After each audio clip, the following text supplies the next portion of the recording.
اور پاگل پن کے جو ہیں وہ حالت میں انہوں نے یہ بیان دے دیا ہے. یعنی یہ سارے لوگ یعنی طرح طرح کی اس طرح کی انہوں نے جو باتیں کرنی شروع کی. ہو سکتا ہے آپس میں انہوں نے مل کے کوئی پہلے سے یہ طے کیا ہو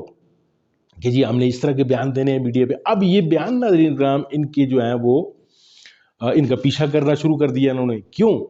کہ ان کی کنٹراڈکٹری جو سٹیٹمنٹس آ رہی ہیں کہ ایک ایسے آدمی کو کہ جو پاگل پن کا جس پہ یعنی آپ سمجھتے ہیں کہ وہ پاگل تھا تو اس کو اتنے بڑے بڑے عہدوں پہ آپ نے لگایا. رانا سرور صاحب فرماتے ہیں کہ جی وہ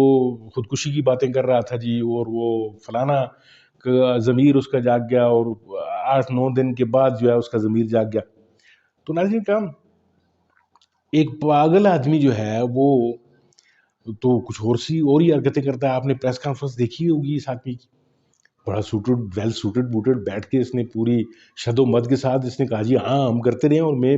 اپنا گناہ اور جرم قبول کرتا ہوں. اب ناظرین کرام عدالت میں ایک شخص جائے اور کہے کہ جی میں مجرم ہوں, مجھے قبول ہے, میں نے یہ جرم کیا ہے, تو عدالت کہے کہ نہیں جی اس کی ذہنی حالت جو ہے وہ خراب ہے لہٰذا یہ جو ہے یہ جھوٹ بول رہا ہے. تو اس طرح نہیں ہوتا, اس طرح یہ چیزیں نہیں ہوتی. یہ اب اپنے جو ہیں وہ چیزوں کو کور اپ کرنے کی کوشش کر رہے ہیں. یہ کور اپ نہیں ہوگی چیزیں. جو کمشنر صاحب ہیں انہوں نے جو سٹیٹمنٹ جاری کی ہے یا جو انکشافات کیے ہیں, پھر اس کے بعد جو ہے آپ نے مختلف صحافیوں کے رد عمل دیکھے. یعنی جاوید چودھری صاحب جو ہیں وہ باقاعدہ اس بات پہ گواہی دے رہے ہیں کہ جی میں نے ان کے ساتھ, آپ ان کا ویلاگ اٹھا کر دیکھ لیں, وہ کہتے ہیں کہ جی میں کمشنر راولپنڈی جو ہے وہ میرے ساتھ رابطے میں تھے. یعنی کمشنر صاحب جو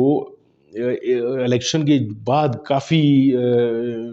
یعنی جو ہی الیکشن ہوئے تو اس کے بعد سے جو ہے وہ میرے ساتھ رابطے میں تھے. یعنی انہوں نے کئی دفعہ مجھے فون کیا, میں مصروف تھا, میں ان کا فون اٹینڈ نہیں کر سکا. پھر میں نے جب کال بیک کی تو وہ جو تھے ان کا وہ اپروچ میں نہیں تھے. تو اس طرح ان کی آپس میں بات چیت نہیں ہوئی. تو یہ چیزیں جو ہیں وہ اب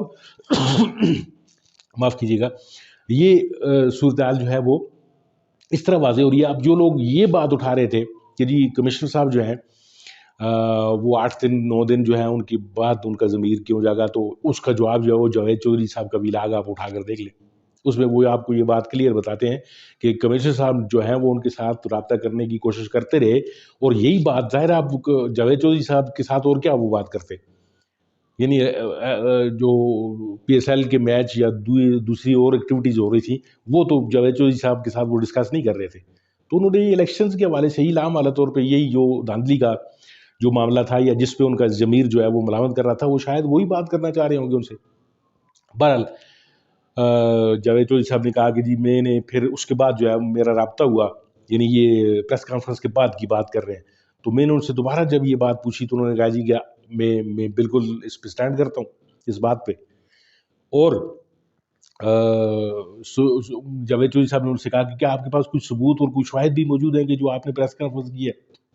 تو اس پہ انہوں نے جاوید چودھری صاحب فرماتے ہیں کہ مجھے انہوں نے یہ جواب دیا کہ صاحب جو 45 جو آپ کے جو فارم 45 ہیں, کیا ان سے بڑا بھی کوئی ثبوت ہو سکتا ہے. فارم 45 ناظرین کرام یہ بہت بڑا ہے یعنی ثبوت ہوتا ہے. یہ الیکشن چاہے جس طریقے سے بھی ہوتے ہوں, دھاندلی زدہ ہوں, کچھ بھی ہو, لیکن فارم 45 جو ہوتے ہیں یہ ہر ایک کینڈیڈیٹ کے پاس اس کے جو متعلقہ حلقے ہوتے ہیں ان میں جتنے بھی ووٹ پڑتے ہیں تمام کے تمام لوگوں کا ریکارڈ جو ہے وہ اس فارم 45 کے اوپر موجود ہوتا ہے. اور جس وقت ریٹرننگ جو افسر ہوتا ہے جو پولنگ اسٹیشن کا, وہ گنتی جب کر چکتے ہیں لوگ تمام کے تمام مطمئن ہو جاتے ہیں پولنگ ایجنٹ, تو اس کے بعد وہ پھر وہ تمام ووٹ جو ہیں لکھے جاتے ہیں ہر نشان کے آگے, ہر امیدوار کے نام کے آگے کہ فلاں کے اتنے ووٹ ہیں, فلاں کے اتنے, فلاں کے اتنے, اور پھر نیچے 4-5 لوگوں کے دستخط کیے جاتے ہیں جس میں وہ پولنگ جو ریٹرننگ افسر ہوتا ہے اس کے دستخط بھی شامل ہوتے ہیں, پھر وہ پولنگ ایجنٹ کے دستخط ہوتے ہیں, پھر ساتھ جو باقی گواہ ہوتے ہیں ان کے دستخط ہوتے ہیں. تو یہ فارم 45 جو ہے یہ سب سے بڑا ثبوت جو ہے یہ تحریک انصاف لے کر جو گھوم رہی ہے, تو میرا خیال ہے یہی جو ہے وہ کمشنر صاحب کہہ رہے ہیں کہ یہی سب سے بڑا ثبوت ہے. اچھا ناظرین اب آتے ہیں اس خبر کی جانب کہ آپ نے جو میں نے آپ سے کہا تھا کہ جو مریم نواز صاحبہ کی جو سیٹ ہے وزارت اعلیٰ کی وہ کیسے خطرے میں. ناظرین وہ اس طرح خطرے میں ہے کہ جس طرح کمشنر صاحب نے دھاندلی کا جو اعتراف کیا ہے, اس پہ وہ 13 سیٹوں کا جو این اے نیشنل اسمبلی کی جو 13 سیٹیں ہیں اس کی وہ بات کر رہے ہیں. لیکن ناظرین کا اصل جو چیز جو مقصد کی چیز ہے جو کمشنر صاحب نے کل نہیں کہی وہ یہ ہے کہ وہ صوبائی اسمبلیاں بھی جو 26 یا 25-26 جو سیٹیں ہیں وہ ان 13 سیٹوں کے نیچے بھی آتی ہیں, ان پہ بھی دھاندلی ہوئی ہے. آبویسلی جب کمشنر صاحب جب 13 سیٹوں کا کہہ رہے ہیں تو نیچے والی سیٹوں پہ بھی دھاندلی کی ہے انہوں نے, کیونکہ جو نون لیگ ہے وہ پنجاب کا جو ہے وہ صوبہ وہ لینا چاہتے ہیں تاکہ ہم دوبارہ ریوائیو کر سکیں اپنے آپ کو. تو اب یہ فرض کریں 25 یا 26 سیٹیں جب, اور ان سب سیٹوں پہ جو ہے وہ کم یعنی اکثریت یعنی 90% جو امیدوار کامیاب ہوئے ہیں این اے نیشنل اسمبلی والی بھی اور صوبائی والی بھی,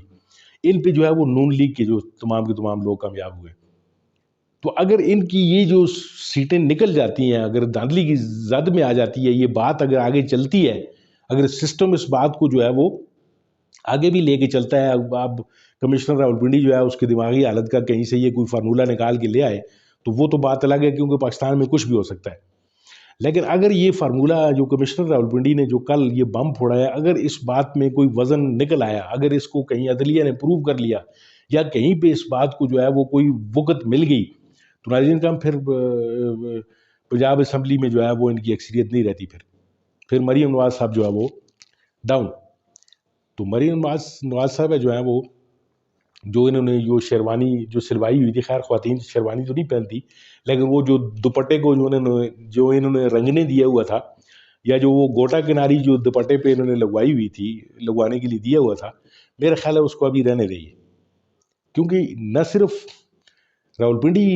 جو سرکل ہے اس میں جو دھاندلی کا انکشاف ہوا ہے, بلکہ احمد میر صاحب کا ایک پروگرام میں وہ یہ فرما رہے تھے کہ ابھی تو یہ بارش کا پہلا قطرہ تھا یہ کمشنر صاحب, اور کئی لوگ جو ہیں انہوں نے لکھ کر جو ہے وہ الیکشن کمیشن کو یہ چیزیں بھیجی ہوئی ہیں کہ جو دھاندلی کے ثبوت ہیں یا چیزیں جو بھی ہیں. اب اس پہ کئی اور تھیوریز بھی کام کر رہی ہیں کہ یہ جو کمشنر راولپنڈی تھے ہو سکتا ہے ان کو جو انسٹال کیا گیا ہو, یعنی ہیں کو آ کر کچھ نظر آتے ہیں کچھ, یہ اس کے مصداق ہو سکتا ہے یہ جو کمشنر صاحب ہیں یہ کسی اور کی کوئی زبان بول کے اور ان پورے کے پورے الیکشن کو متنازع کرنے کی کوشش کر رہے ہوں, اور پورا سسٹم جو ہے وہ لپیٹ دیا جائے اس میں, کیونکہ نون لیگ کو جو ہے وہ اکثریت نہیں ملی ان الیکشنز پہ, جو وہ چاہتے تھے وہ نہیں ملا. اور یہ بھی ہو سکتا ہے کہ پنجاب والی جو حکومت ہے نواز لیگ کی, مریم نواز صاحبہ کو وہاں پہ وزیر اعلیٰ پنجاب بنا دیا جائے, اور مرکز جو ہے اس کو جس طرح کا سسٹم یہ چل رہا ہے اسی طرح کا کوئی ہائبرڈ ٹائپ کا کوئی سسٹم ہو جس سے وہ اوپر والا جو سسٹم ہے وہ چلایا جائے. کیونکہ ناظرین کرام نون لیگ والے جو ہیں اب وہ 16 ماہ والی جو حکومت ہے وہ PDM 1 اور یہ PDM 2 اس کے کسی طرح بھی متعامل نہیں ہو سکتے, کیونکہ 16 مہینے پہلے جو انہوں نے جو کارکردگی دکھائی اسی کارکردگی کے صلے میں ناظرین کرام آج لوگوں نے جو ہے ان کو یہ جو الیکشن میں جو شکست دی ہے اور یہ جو دھاندلی کے جو تانے بانے انہوں نے خود بنے ہیں ایک 2/3 اکثریت یا سادہ اکثریت حاصل کرنے کے لیے, تو یہ ناظرین کرام PDM 2 اگر آ گئی ان کا وزیر اعظم آ گیا تو پھر تو یہ آئندہ تو ان کی سیاست جو ہے اس کا تو بالکل ہی بٹا بیٹھ جائے گا. اور سعد رفیق صاحب نے آپ کو یاد ہوگا کہ وہ کل پرسوں کا ان کا بیان ہے کہ جی ہم تو وزارت عظمیٰ لینا ہی نہیں چاہتے. رانا ثناء اللہ نے رات کو کہا ہے کہ ہم وزارت عظمیٰ کے میں انٹرسٹڈ نہیں ہیں,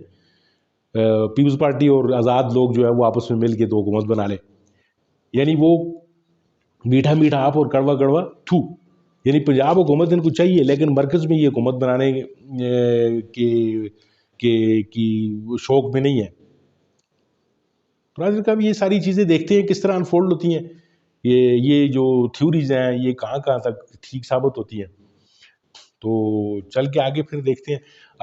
ناظرین کا بہت بہت شکریہ, آپ کا وقت نکالا آپ نے میری ویڈیو دیکھنے کے لیے, اور میرے چینل کو ضرور سبسکرائب کیجیے اگر آپ کو میری یہ ویڈیو اچھی لگتی ہے, اور میرے اس ویڈیو کو لائک کیجیے گا. ملتے ہیں آپ کے ساتھ کسی اور ویڈیو میں, تب تک کے لیے اللہ حافظ.